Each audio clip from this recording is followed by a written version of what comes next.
Animatsiooni eriala juures mulle meeldib kõige rohkem tema mitmekülgsus. See, et animatsioon koosneb nii loojutustamisest, visuaalsest küljest ja ka helikujundusest, et sellele saab läheneda väga erinevate tahkude pealt.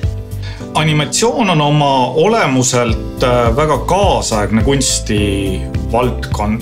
Kuna see on seotud tehnoloogiaga, siis animatsioon ühendab traditsioonilisi kunstivaldkondasid, joonistamist, skulptuuri, siin on ka loo jutustamist, nii-öelda kirjanduse poolt, aga samas ka tehnoloogilist poolt, filmiefektid, kõik võimalik nii-öelda animatsiooni teostus. Animatsiooni puhul mulle meeldib väga joonistada mitu tundi arvuti taga ja vaadata, kuidas tegelane ärkab ellu sellega ning kuidas saab läbi joone anda edasi emotsiooni. Meie bakalaureuseõpe on eestikeelne ja põhirõhk on 3 peamise animatsioonitehnika praktilisel õppel. Nendeks on joonisfilm, nukufilm ja 3D animatsioon. Nende 3 aasta jooksul inimesed saavad neid kõiki tehnikaid proovida, luua enda pisikesi animatsioone, et siis valida välja endale meelepärane laad, milles luua oma lõpufilm, millele siis keskendutaksegi 1,5 aastat. Tudeng läbi selle proovibki kõiki neid etappe, mis selle filmi tegemise puhul on. Ja seal ta tegelikult ka võib leida siis, et mis temale endale kõige hingelähedasem on. Mulle meeldib see, et animatsioonis on kõik võimalik, et läbi animatsiooni saab jutustada lugusid, millele võib-olla mängufilmid või teatrilava jäävad kitsaks. See võlub ka mind animatsiooni juures kõige rohkem, et ta on tormiliselt arenev, animatsioonis on üha rohkem väljendusvõimalusi, iga päev tekib üha rohkem ekraane meie ellu, nii-öelda seda väljundit on kõige rohkem, see auditoorium on tohutu, et animatsioonis on suured võimalused ja kui sa tahad muuta maailma paremaks, siis kindlasti animatsioon on see võimalus, kus seda teha. Minule meeldib animatsiooni eriala juures kõige rohkem see, et ma saan täita mitut erinevat rolli. Ma saan olla nii režissöör, operaator, animaator, kunstnik, helindaja.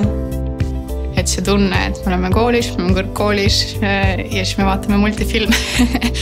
Tunnis, et see on maagia ja selline tunne, et see läbi ka ise nagu ei vanane või jääd nooreks.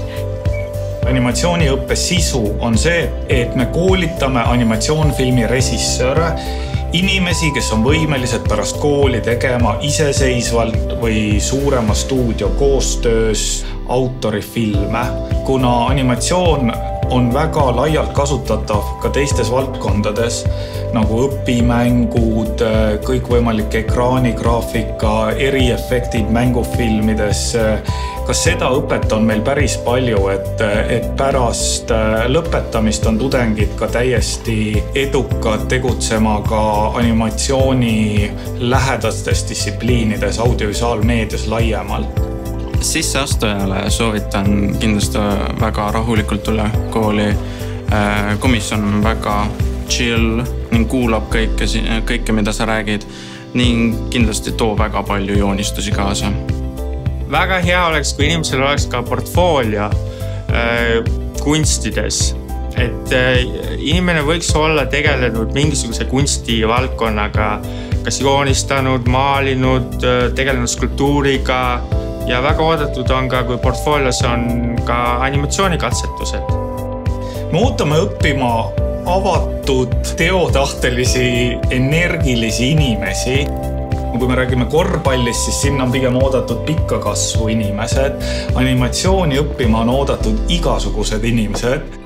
Olla edukas animatsioonis ongi leida enda selline eripära või erilisus. Et me tegelikult oleme väga avatud igasugustele tudengitele ja meid isegi nagu pigem võlub tihti selline natuke teistsugune taust või mingi selline oskused või huvid mingid hoopis teises valdkonnas. Mulle vähemalt tundub, et animatsioon kui vorm on alles oma lapsekingades, et ta on kasvamas ja selles vormis ise saab kasvada koos sellega ja ise sellele siis ka mõju avaldada. Ja kes nüüd tahab siia tulla õppima, et kindlasti siis ärge üritage olla keegi teine, ega ärge üritage meile meeldida, vaid olge teie ise. See on kõige parem edu valem.